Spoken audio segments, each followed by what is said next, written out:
everyone. It's time for Mrs. Blue Reads, and we're beginning a new book this Wednesday. Judy Moody Was in a Mood by Megan McDonald and published by Candlewick Press. Pictures by Peter Reynolds. Judy Moody was in a mood.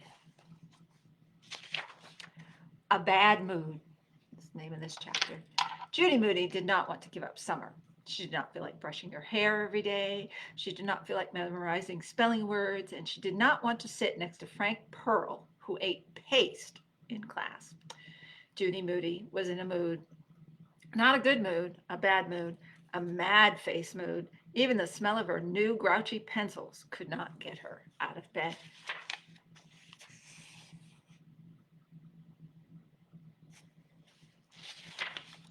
First day of school, sang her mother. Shake a leg and get dressed. Judy Moody slunk down under the covers and put a pillow over her head.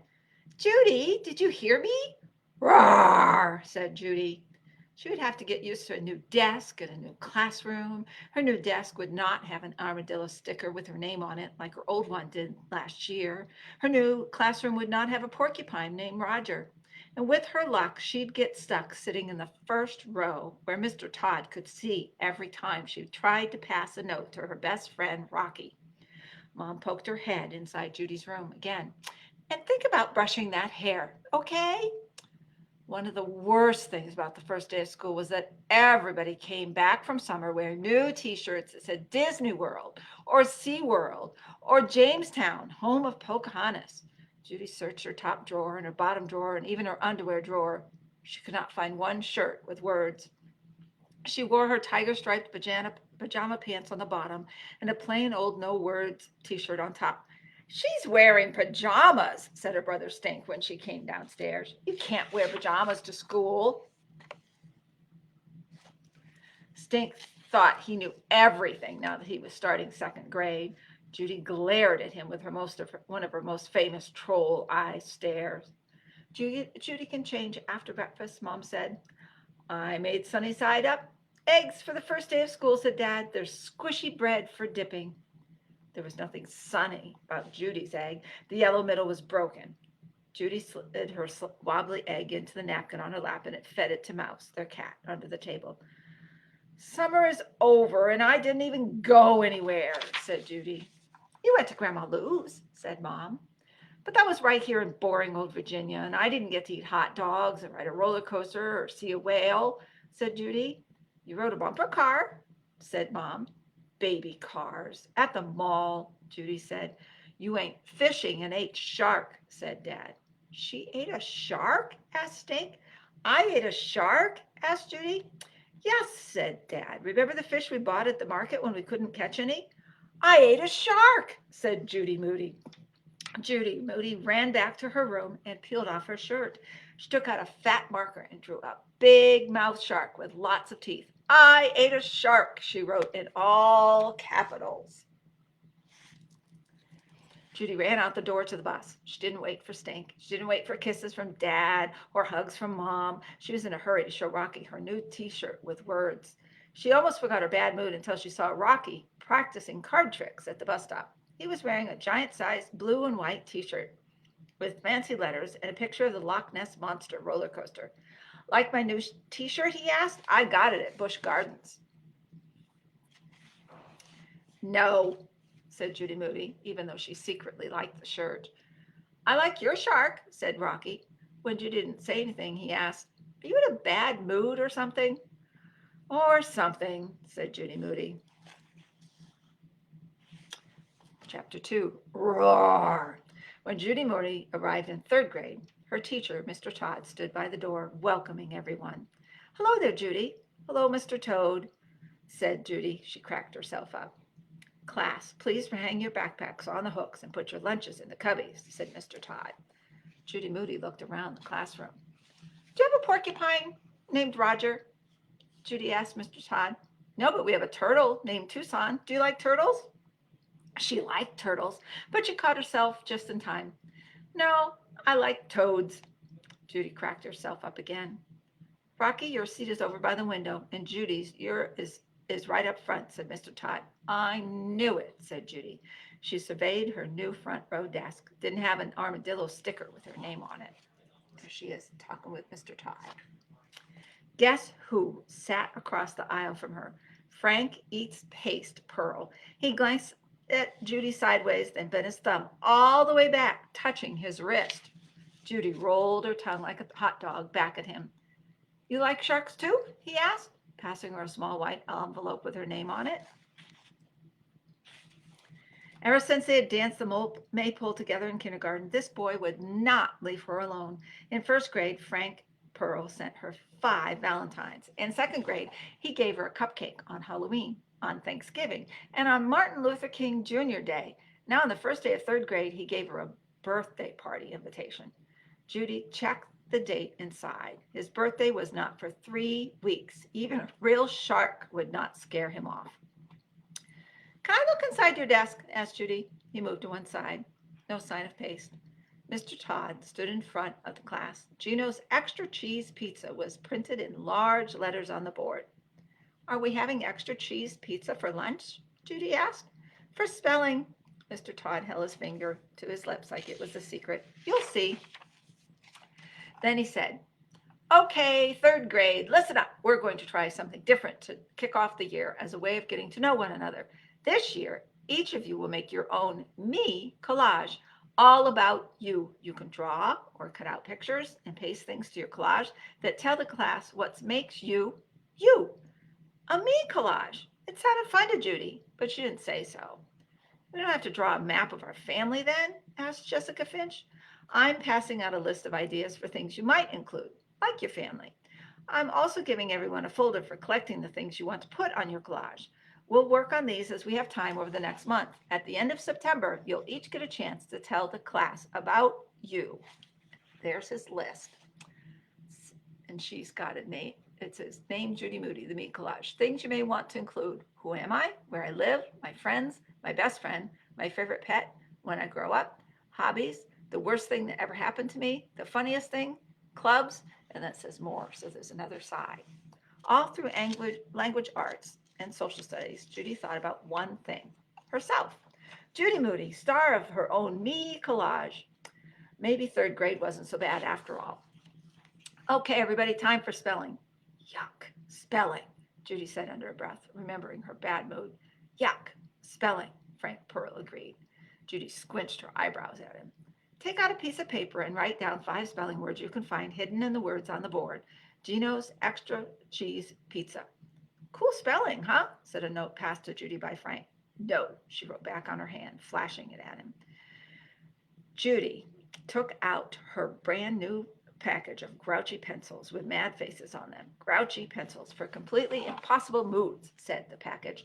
Ever see a pencil that looks like it got up on the wrong side of bed? Perfect.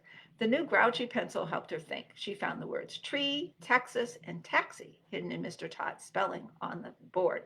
But instead she wrote no, no, no, no, no. Who would like to tell the class 5 words they came up with? Asked Mr. Todd. Judy said, shut up. Judy? No, no, no, no, no, said Judy. That's 1 word. I need 4 more. Come up and write them on the board. Judy Moody did not write tree, Texas, and taxi. Instead, she wrote bat and gnat. How about brat? Called Rocky. There's no B, said Frank Pearl. Tiger, wrote Judy. 1 more word, said Mr. Todd. Spit, wrote Judy. Can you use any of those words in a sentence, Judy? Asked Mr. Todd. The tiger spit on the rat and the gnat. The whole class cracked up. Frank laughed so hard he snorted. Are you in a bad mood today? Asked Mr. Todd. Roar, said Judy Moody. That's too bad, said Mr. Todd. I was just about to ask who wants to go down to the office and pick up the pizza. It's a welcome back surprise. Pizza? Pizza? For real? The room buzzed with excitement. Judy Moody wanted to be the one to pick up the pizza. She wanted to be the one to open the box. She wanted to be the one who got to keep the little 3-legged plastic table that kept the box top from sticking to the pizza. So, who would like to pick up the pizza today? Asked Mr. Todd. Me, yelled Judy. Me, me, me, me, me. Everyone shouted at once, waving their hands like windmills in the air. Rocky raised his hand without saying a word. Rocky, would you like to pick up the pizza? Sure, said Rocky. Lucky, Judy said. When Rocky came back with a pizza, the class grew quiet, everyone chewing teeny-weeny cheesy squares of Gino's pizza and listening to Mr. Todd read them a chapter from a book about a pepperoni pizza-eating dog. When he finished reading, Judy asked, Mr. Todd, can I look at your little pizza table? It does look like a miniature table, Judy. I never thought of it that way. I collect them, said Judy Moody. She didn't really collect them yet. So far, she had collections of 27 dead moths, a handful of old scabs, a dozen fancy toothpicks, hundreds of designer Band-Aids, she needed the box tops, a box of body parts from dolls, including 3 Barbie heads, and 4 unused erasers shaped like baseballs. I'll tell you what, said Mr. Todd. If you think you can come to 3rd grade in good mood tomorrow, it's yours. Do you think you can agree to that? Yes, Mr. Todd, said Judy. Yes, yes, yes, yes, yes. There's the pizza table. Chapter 3. 2 heads are better than 1. Judy was teaching Mouse to walk on 2 legs when the phone rang. Hello? All she heard was air. Hello? Judy asked the air. Hello, Judy. Are you allowed to come to my party? A voice asked. A frank pearl voice. It had only been 2 days since he gave her the invitation. Mouse is the name of their cat. Wrong number, said Judy, hanging up. She dangled her new pizza table from a string in front of Mouse's nose. The phone rang again. Hello? Is this the Moody's? Not now, Frank. I'm in the middle of an important experiment. Okay, bye.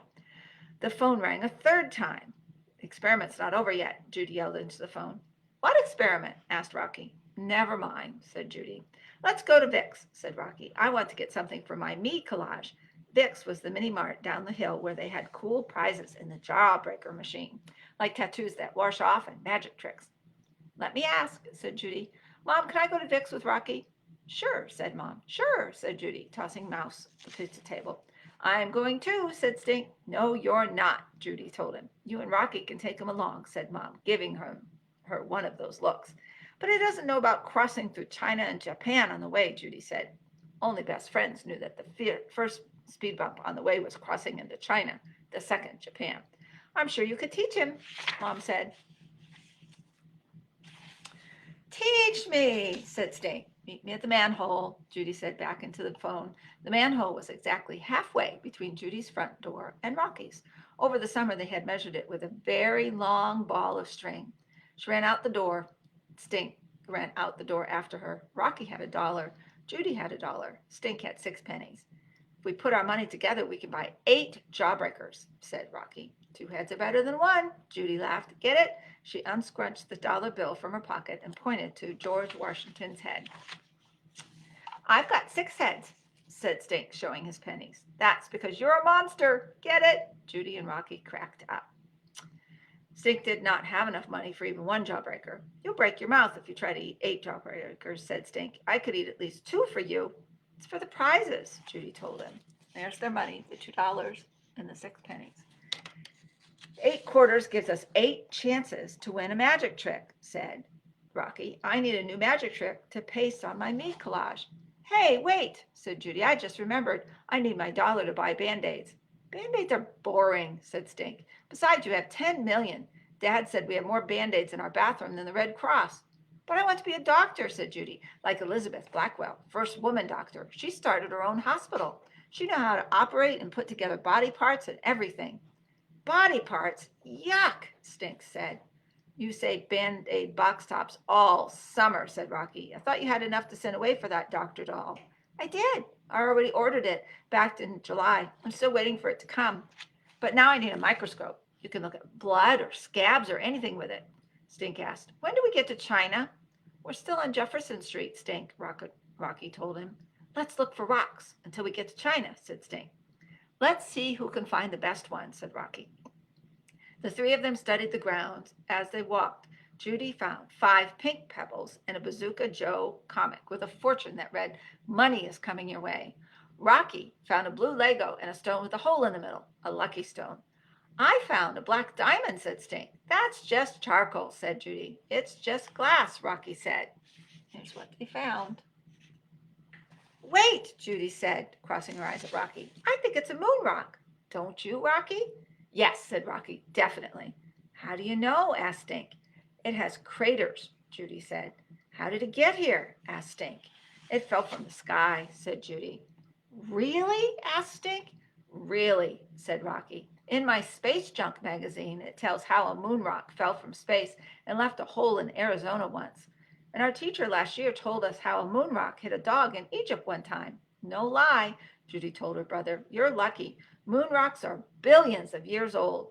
Space Junk says moon rocks are dusty on the outside and sparkly on the inside, said Rocky. There's only one way to find out for sure if this is a moon rock then, said Judy. Judy scouted around for a large rock. Then she clobbered Stink's lump, smashing the moon rock to bits.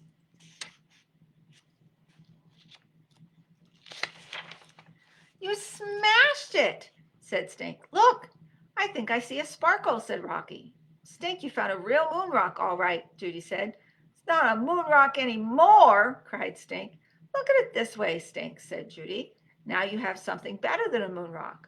What could be better than a moon rock? Asked Stink. Lots and lots of moon dust. Judy and Rocky fell down laughing. I'm going home, said Stink. He scraped up handfuls of the smashed rock, filling his pockets with dirt. Judy and Rocky laughed the rest of the way to China, ran backward to Japan, then hopped on one foot while patting their heads until they got to Vic's. At Vic's, they put their George Washington's heads together for one small box of Band-Aid and had enough left over for one jawbreaker each. Neither of them wanted a magic trick for Rocky's meat collage.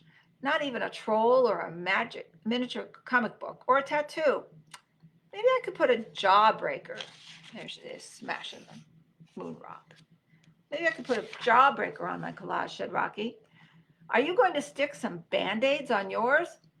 Hey, good idea, said Judy. Still a nickel left, Rocky said. So they bought a gumball and saved it for Stink. When they reached Judy's driveway, Stink ran toward them, his pockets jangling with money. Stink had brown lunch bags lined up on the front step. Guessed what? Called Stink. I made $3 just since I got home. No way, said Judy. Let's see, said Rocky. Stink emptied his pockets. Rocky counted 12 quarters. What's in the bags? Asked Judy. Everybody in the state of Virginia must want it. Yeah, what are you selling anyway? Asked Rocky. Moon dust, said Stink. At 50 cents a bag. Next chapter is My Favorite Pet, and we'll read that next Wednesday, or maybe 2 weeks. I'm not sure if I'm reading next Wednesday. Next Wednesday is vacation week, and I have other things special planned. But the next time we read chapter 4 of Judy Moody, Was in a Mood. I hope you enjoyed it. I hope you're staying warm and having a wonderful day. If you need information about appointments at the library, just give us a call or send us an email. If you're interested in our special programs during winter vacation week, same thing. Send me an email at childrenswfl@gmail.com. Have a great afternoon. Bye.